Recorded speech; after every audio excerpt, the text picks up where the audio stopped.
नमस्कार साथियों, आपका स्वागत है हमारे चैनल पर। देखिए, आज हम मैथ के अंदर एक नया टॉपिक शुरू करने जा रहे हैं। ये टॉपिक हमारा है मिश्र समानुपात, जो कि पीछे रह गया था हमारा टॉपिक। ये बीच में क्या होता है मिश्र समानुपात? इससे पहले हमने स्टार्टिंग के अंदर हमने जब रीड का सिलेबस स्टार्ट किया था मैंने, तो हमने इससे पहले अनुपात समानुपात सब पढ़ लिए थे। तो देखिए, वे उसी का पार्ट है। लेकिन ये टॉपिक जो है वो मिलता था किससे है, यानी कि ये जो है अपने टाइम एंड वर्क वाला जो टॉपिक हमारा है उससे मिलता जुलता है, यानी कि उसी का ही पार्ट है, लेकिन थोड़ा अलग है ये।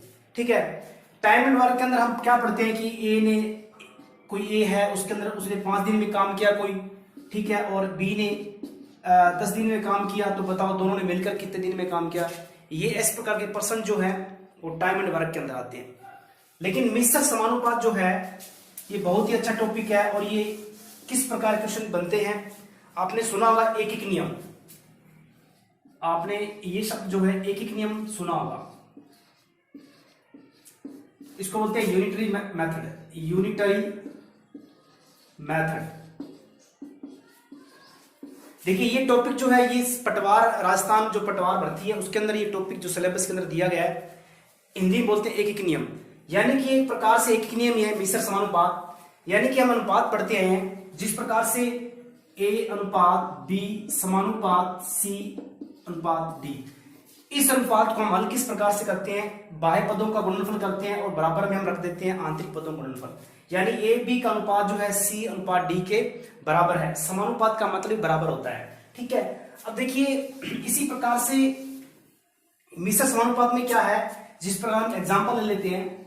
एग्जांपल के तौर पर अगर बात करते हैं कि अगर कोई व्यक्ति है, यानी कि जैसे कि पांच वस्तुओं का जो है मतलब मूल्य जो है, अगर 5 वस्तुओं का मूल्य जो है 50 रुपए है, 5 वस्तुओं का मूल्य 50 रुपए है, तो बताइए कि 12 वस्तुओं का मूल्य कितना होगा। तो इस प्रकार का प्रश्न जो है बन जाता है। ठीक है, ये है एक एक नियम। इस सवाल को हम एक एक नियम से हल करते हैं। यानी कि सबसे पहले हमें 5 वस्तु का मूल्य दे रखा है 50 रुपए, उसके बाद हम एक वस्तु का मूल्य निकालते हैं, एक वस्तु की कीमत निकालते हैं, उसी को एक एक नियम बोलते हैं। मतलब हमें एक की वैल्यू निकालनी पड़ती है। उसके बाद में ज्यादा के पूछ रहा है कम की पूछ रहा है, हम उससे मल्टीप्लाई कर देते हैं। जिस प्रकार से अगर 5 की यहाँ पर 5 वस्तुओं का मूल्य जो है वो 50 रुपए है, तो यहां से एक का मूल्य कितना हो जाएगा, 50/5, ये कटेगा 10, यानी 10 रुपए। अब आगे हमसे जितने का पूछ रहा है 12 का पूछ रहा है, तो 12 का पूछ रहा है तो 10 × 12 हो जाएगा, यानी कि 120 रुपए। ठीक है, तो इस प्रकार से ऐसे सवालों को हम करते हैं। ये एक एक नियम होता है, हम सब जानते हैं। अब देखिए, इस सवाल को करने का एक तरीका देखिए क्या है। अगर हम इसको समानुपात में रिप्रेजेंट करें, समानुपात में इसको हम लिख सकते हैं जैसे एक तरफ हम क्या लिखेंगे, वस्तु लिख देंगे, और एक तरफ लिख देंगे कीमत। ठीक है, 5 वस्तुओं का मूल्य जो है 50 रुपए, तो 12 वस्तुओं का मूल्य कितना होगा, हम एक्स मान लेते हैं। अब देखिए इस जो ये अनुपात में किस प्रकार से इसको लिखेंगे। देखिए, हमने पढ़ा होगा एक अनुपात जो है, यानी कि ये चीज जो रिलेशन जो है ये किस अनुपात के अंदर है, हमने पढ़ा होगा। एक पढ़ा है हमने अनुपात, एक सीधा अनुपात होता है, सीधा अनुपात, और एक होता है विलोमानुपात या प्रतिलोमानुपात। देखिए, सीधे का मतलब है कि आप देख सकते हैं इस क्वेश्चन के अंदर ये सीधा अनुपात है। अगर 5 वस्तु 50 मिल रही है, तो अगर हम वस्तुओं की संख्या बढ़ाएंगे तो इधर कीमत भी बढ़ेगी। ठीक है, तो ये बात है, अगर वस्तुओं की संख्या बढ़ाएंगे तो कीमत भी बढ़ेगी। तो ये सीधा अनुपात हो गया। अब इसको किस प्रकार से लिखेंगे, अब देखिए इसको लिखने का तरीका ये है, ये मैं साफ कर देता हूं ये चीज। यानी कि पहले 5 फिर 12 लिखेंगे, 5/12, फिर समानुपात आ जाएगा, फिर 50/x आ जाएगा। ठीक है, अब देखिए क्या करेंगे हम, समानुपात को हल किस प्रकार से करते हैं। यानी बीच वाले पदों का गुणनफल और बाह्य पदों का गुणनफल बराबर होता है, यानी 5 × x बराबर में 12 × 50। ठीक है, अब देखिए आप काट दो इसको, ये 5 से कट जाएगा 10 बार, और 12 था ही, यानी x का मान कितना आ जाएगा, 120 रुपए आ जाएगा। यानी छोटी क्लासों में इसको इस प्रकार से रिप्रेजेंट करते हैं या इसको हल इस प्रकार से करते हैं, ठीक है। हालांकि मेथड सीधा बेसिक मेथड इसका यही है, और एक एक नियम से हम बिल्कुल आसान मेथड आसानी से कर सकते हैं। तो ये तो हुआ हमारा सीधा अनुपात। अब विलोमानुपात या प्रतिलोमानुपात क्या होता है और कैसे होता है, देखिए कि जिस प्रकार से हमें पता है कि अगर एग्जाम्पल के तौर पर अगर हम बात करें दिन और मजदूर की बात कर लेते हैं,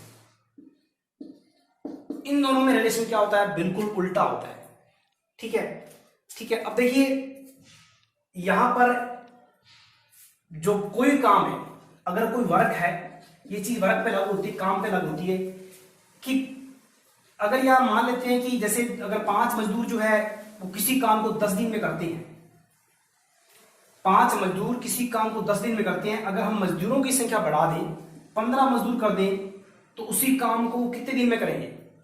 अब देखिए ये सीधा अनुपात नहीं है, क्योंकि यहां पहले 5 मजदूर थे, दिन कितने हो गए, 10 हो गए। अगर मजदूर 5 से हम 15 कर रहे हैं, यानी मजदूर बढ़ा रहे हैं, तो क्या ये चीज बढ़ेगी, बिल्कुल नहीं बढ़ेगी। अब आपको देखा है दिन और मजदूर में क्या संबंध होता है। कोई काम है, यानी एक फिक्स काम है हमारा, कांस्टेंट काम है, मतलब कुछ भी बनाने से, दीवार बनानी है, मकान बनाना है, उस काम को हमें करना है, यानी कि 5 मजदूर लगा दिए, अगर उस काम को वो 10 दिन में तैयार कर रहे हैं, तो अगर यदि हम मजदूरों की संख्या बढ़ाएंगे तो काम हमारा जल्दी खत्म होगा, मतलब कम दिन में खत्म होगा। तो यहां पर दिन जो है, यानी कि मजदूर और दिन में क्या संबंध होगा, यानी मजदूर जो है व्युत्क्रमानुपाती हमारे दिन के होते हैं। अगर फिक्स काम है, हमारा काम फिक्स है, यानी मजदूर और दिन जो आपस में व्युत्क्रमानुपाती होते हैं, बिल्कुल उल्टे होते हैं। अगर मजदूर बढ़ाएंगे तो दिन कम लगेंगे, अगर दिन बढ़ाएंगे तो मजदूर जो है वो कम लगेंगे, ज्यादा लगेंगे, ठीक है। मजदूर यानी कि दोनों उल्टे हैं दूसरे के। अब देखिए ये सवाल जो किस प्रकार से हम करेंगे, इस सवाल को देखिए आप लोग। आज हमारा जो है इस टॉपिक पे बेसिक कॉन्सेप्ट है, उसके बाद हम कुछ क्वेश्चन भी हल करेंगे, और आगे हम क्वेश्चन जो है अगले सेशन के अंदर हम अच्छे क्वेश्चन लेके आऊंगा मैं। हालांकि मैंने ये टॉपिक क्यों चुना, हालांकि हमारा शीर्षक रीट जो है लेवल 2 के अंदर है, लेकिन पिछले साल जो है अगर हम बात करें रीट 2017 के अंदर एक प्रश्न जो है इस टॉपिक से पूछा गया था, ठीक है। तो कहीं ना कहीं ये जो टॉपिक है ये समानुपात से जुड़ा हुआ है, इसलिए इस टॉपिक का पर्टिकुलर अलग नाम मिश्र समानुपात मैंने लिया है। यानी होता है ये एक एक नियम जो है 7वें पटवार के लिए क्लियर हो जाएगा, ठीक है। तो देखिए ये प्रश्न जो है कैसे हल होगा, यानी कि अगर ये इस प्रकार से, अगर दोनों ही ये जो है व्युत्क्रमानुपाती है, उल्टे हैं दूसरे के, तो अगर ये सीधा है तो इसको हम उल्टा इस प्रकार से लिख देंगे, ठीक है। दोनों उल्टे हो जाएंगे, यानी तीर का निशान इसके विपरीत लिख देंगे। तो आप अगर चाहे तो इधर से लिखो, चाहे इधर से लिखो, कोई फर्क नहीं पड़ता। तो 5:15 समानुपात, फिर x लिखेंगे, फिर 10 लिखेंगे, ठीक है, जिस प्रकार से जा रही है, ठीक है। तो x और ये हो जाएगा 10। अब आप इसको क्या करो, उल्टा गुणा कर दो, इसका इससे गुणा कर दो। बाह्य पदों का गुणनफल बराबर आंतरिक पदों का गुणनफल, ये आंतरिक पद है 15 × x, और ये हो जाएगा आपका कितना हो जाएगा, ये 5 × 10। अब देखिए यहां से कट रहे हैं किसी पाड़े से, तो मुझे लगता नहीं है, काट दो या फिर डिवाइड कर दो 15 से इसको, 10 × 5 = 50/15। तो ये 3 के पाड़े से कट रहे हैं, तो 10 × 5 = 50, 3 × 15। तो अगर बात करें हमारा आंसर आ जाएगा 10/3 दिन, क्योंकि दिन निकालना हमें x का मान, तो 10/3 दिन निकलेगा, ठीक है ना। तो इस प्रकार से आपको कुछ चीजें हमारी मतलब माइंड के अंदर सेट होनी चाहिए पहले से, कि कौन सा किस से क्या संबंध है। अगर हमें पता है कि कोई वस्तु खरीद रहे हैं, अगर उस वस्तु की कीमत फिक्स है, अगर आप वस्तु की संख्या बढ़ाएंगे तो कीमत भी बढ़ेगी, सीधा अनुपात हो गया। अगर मजदूर और मैंने बताया दिन का संबंध है, अगर मजदूर बढ़ा रहे हैं, किसी एक पर्टिकुलर फिक्स काम को कर रहे हैं, मजदूर बढ़ाएंगे तो काम जो है बिल्कुल मतलब क्या है कि जल्दी खत्म होगा, कम दिनों के अंदर खत्म होगा, तो दिन जो इसके उल्टे हो जाएंगे मजदूर के। ऐसी कुछ चीजें हैं जो हम अभी बात करते हैं, चर्चा करते हैं। अब जैसे कोई फिक्स काम होता है, और फिक्स काम क्या होता है, जैसे अगर एग्जांपल तौर पर अगर बात करें, हम वर्क है, यानी एक काम है, इसको हम वर्क से लिख रहे हैं W को, ठीक है।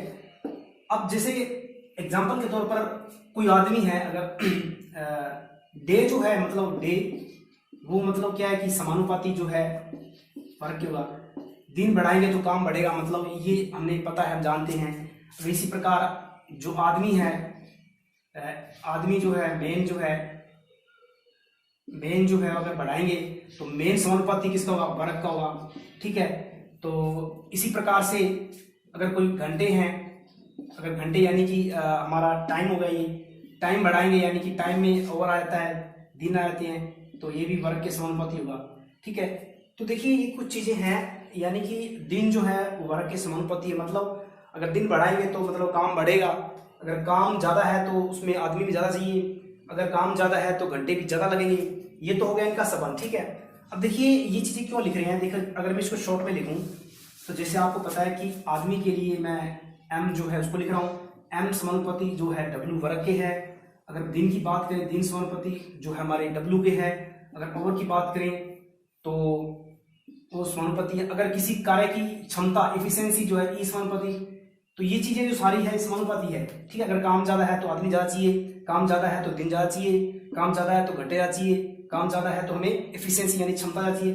अब अगर इसको कॉम्बाइंड में लिखे, हम कॉम्बाइंड में लिखे तो सारे क्या लिखे जाएंगे, इनको गुणा करेंगे MDH। अब देखिए MDH ये फॉर्मूला हमने पढ़ रखते हैं, तो इस प्रकार से फॉर्मूला वो निकलता है। अब ये समानुपाती किसके वर्ग के, अब इसको डिवाइड इसके करूंगा मैं, W इसके बटे में ले जाऊंगा तो MDH अपॉन में W, इसको हटाऊंगा तो एक कांस्टेंट आ जाएगा, यानी कि कोई भी अचर राशि आ जाएगी। मतलब इसको हम मान लेते हैं अचर। ठीक है, तो MDH अपॉन W। ठीक है, यहां पर E भी साथ में है तो E कर लेते हैं। ठीक है, तो MDH E यानी अपॉन वर्ग, ये फॉर्मूला निकल के आया, ये कांस्टेंट है।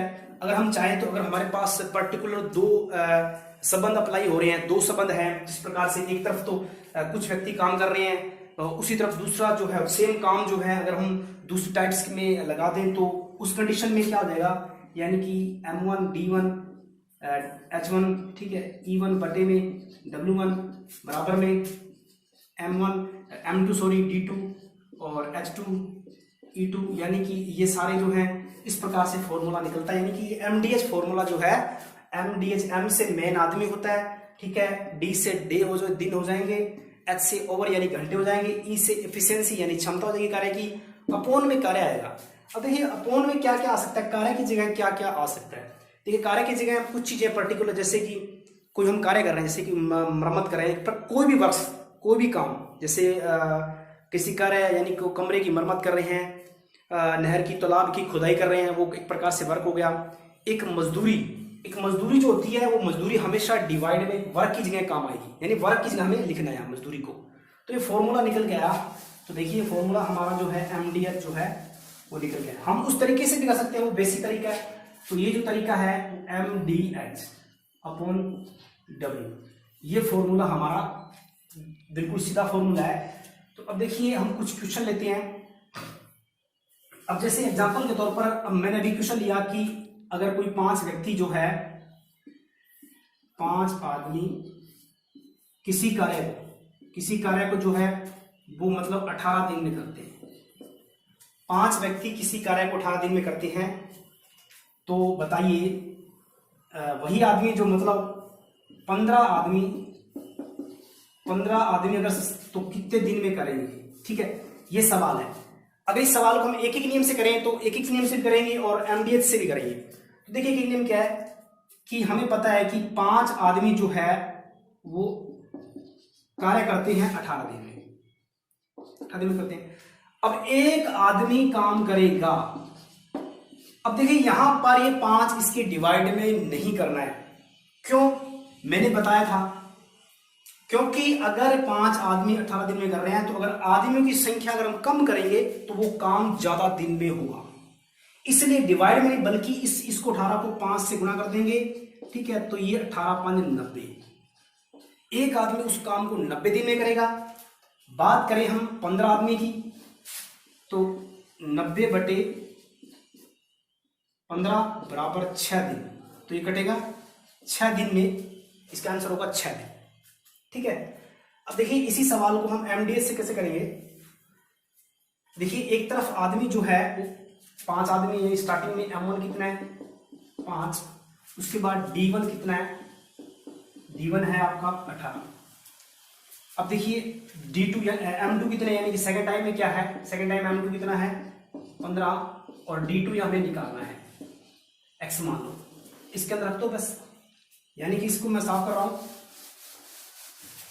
अब देखिए इस फॉर्मूले के अंदर क्या है, यानी कि m1 d1, क्योंकि h1 हमारा है नहीं, अपॉन में w1, यानी काम दोनों का सेम है एक ही, और m2 d2 अपॉन में w2। तो काम तो इसके अंदर w1 है ही नहीं। m1 है हमारा 5, d1 है 18, m2 है 15, इनटू में x2 x था। तो ये बिल्कुल ये कट गया, 5 3 15 और 6 3 18, यानी x बराबर कितना आ गया, x बराबर 6 आ गया। तो बिल्कुल आप इस फॉर्मूले से भी कर सकते हैं, एक एक नियम से भी कर सकते हैं। आपको ये फॉर्मूला जो है अगर कॉम्प्लिकेट क्वेश्चन आता है तो आप इस फॉर्मूले से आसानी से कर सकते हैं। हम आगे इस फॉर्मूले को अप्लाई करेंगे, केवल एक एक नियम बताने का तरीका से मैंने बता दिया कि एक एक नियम से किस प्रकार से क्वेश्चन हल होते हैं। अब हम आगे क्वेश्चन को और लेते हैं, ठीक है, तो मेरे साथ बने रहिए आप लोग। यदि 25 आदमी किसी कार्य को, ये पहला प्रश्न है और ये दूसरा प्रश्न है, यदि 25 आदमी किसी कार्य को 27 घंटे में कर समाप्त करें तो 15 आदमी इस कार्य को कितने समय में समाप्त करेंगे। बिल्कुल आसान क्वेश्चन है, मैंने लिया है। अब देखिए यानी कि सवाल को करेंगे, आप बिल्कुल कर सकते हैं कि आपको पहले आदमी लिखो m1 यानी 25 गुणा में d1 कितना है, यानी d1 है नहीं लेकिन h1 है हमारे पास, h कितना है 27, और बराबर में अपॉन में टाइम जो है, यानी कि वर्क हमारा एक है, समान वर्क है। फिर सेकंड टाइम में क्या लिखा है 15 आदमी, यानी कि इस बार 15 आदमी ले लिए, और इस कार्य को कितने समय में, यानी हमें क्या निकालना है, हमें h2 निकालना है, या हम इसको लिख सकते हैं x निकालना है, अपॉन में 1, यानी वही सेम वर्क है, वही एक काम है, इधर भी एक काम है। इसको आप काट सकते हैं, काटना चाहें तो ये कट गया आपका 5 के पड़े से 3 5 15 और 5 5 25 हो गया ये। उसके बाद में 3 के पड़े से 27 कट गया, 9 की 27 और 9 5 45, यानी x बराबर क्या देगा, 1 से कट गया, यानी x बराबर 45 घंटे, ठीक है, यानी 45 ऊपर आ जाएगा इसका आंसर, ठीक है। तो बिल्कुल आसान क्वेश्चन था पहला। सेकंड प्रश्न देखिए दूसरा प्रश्न, यदि 35 व्यक्ति 49 मीटर लंबी दीवार को 3 दिन में बना सके तो 20 व्यक्ति 6 दिन में ऐसी कितनी लंबी दीवार बना सकेंगे। हमारे पास दो टाइप्स हैं, यानी कि दो साइडें हैं इस प्रकार से। तो अगर हम बात करें m1 की, यहाँ m1 कितना है, m1 जो है 35 व्यक्ति है। अगर बात करें वर्क की, ये हमारा वर्क है, 49 मीटर लंबी दीवार बना रहे हैं, तो ये वर्क हो गया आपका 49 मीटर। उसके बाद में डे कितने हैं, d1 कितना है, हमारा d1 जो है वो है 3 दिन, ठीक है, 3 दिन। और इधर m2 कितना है, m2 जो है 20 व्यक्ति हैं। और बात करें w2, हमें निकालना है कितने लंबी दीवार बना सकेंगे, और x मान लिया हमने इसको। और उसके बाद में d2 कितना है, d2 है 6 दिन, बिल्कुल 6 दिन है। आप क्या करेंगे, दोनों के मतलब इसका गुणा बराबर इसका गुणा, लेकिन मैंने बताया था फॉर्मूला क्या है, m1 d1 h1 upon w1 बराबर में इधर भी m2 d2 h2 upon w2। इसके अंदर वैल्यू रखोगे आप, m1 कितना है 35 49, यानी कि m1 इंटू 3, यानी कि m1 35 है, तो यहां कर देते हैं m1 35 है इंटू d1 3 है, h1 है नहीं, अपॉन में 49 मीटर जो है लंबी दीवार है, वर्क यानी 49 मीटर है, तो वर्क हमेशा डिवाइड में आता है, बटे में आता है। इधर m2 20 है इंटू उसके बाद में d2 जो है 6 है, अपॉन में w2 x है, यहाँ ऐसा देगा। अब आप इसको काट सकते हैं अगर काटना चाहे तो। देखिए ये 7 के पास कट रहा है, 7 5 35 7 7 49, ठीक है। अब देखिए ये 15 बटे, यानी कि ये 5 कटेगा इस 20 से 4 बार, ठीक है। और उसके बाद में ये कटेगा 3 इससे 2 बार। देखिए हमारे यहाँ पर इधर अपॉन में 7 बचा है, ये 7 जो है इधर चला जाएगा, या फिर हम बात करें ये 8 हो गया, बचा क्या, देखिए ऊपर 1 बचा, अपॉन में 7 बराबर में 4 दूनी 8 बटे में x, तिरछा गुणा कर दीजिए तो यहाँ पर आ जाएगा 56 दिन, सॉरी 56 मीटर लंबी, क्योंकि यहाँ पर देखिए वर्ग जो है मीटर के अंदर है, दीवार बन रही है, तो 56 मीटर इसका आंसर हुआ, ठीक है। तो आज की क्लास कैसी लग रही है आपको, प्लीज बताएं, ठीक है। और वीडियो अगर आपको पसंद आया तो लाइक और शेयर कीजिए, धन्यवाद।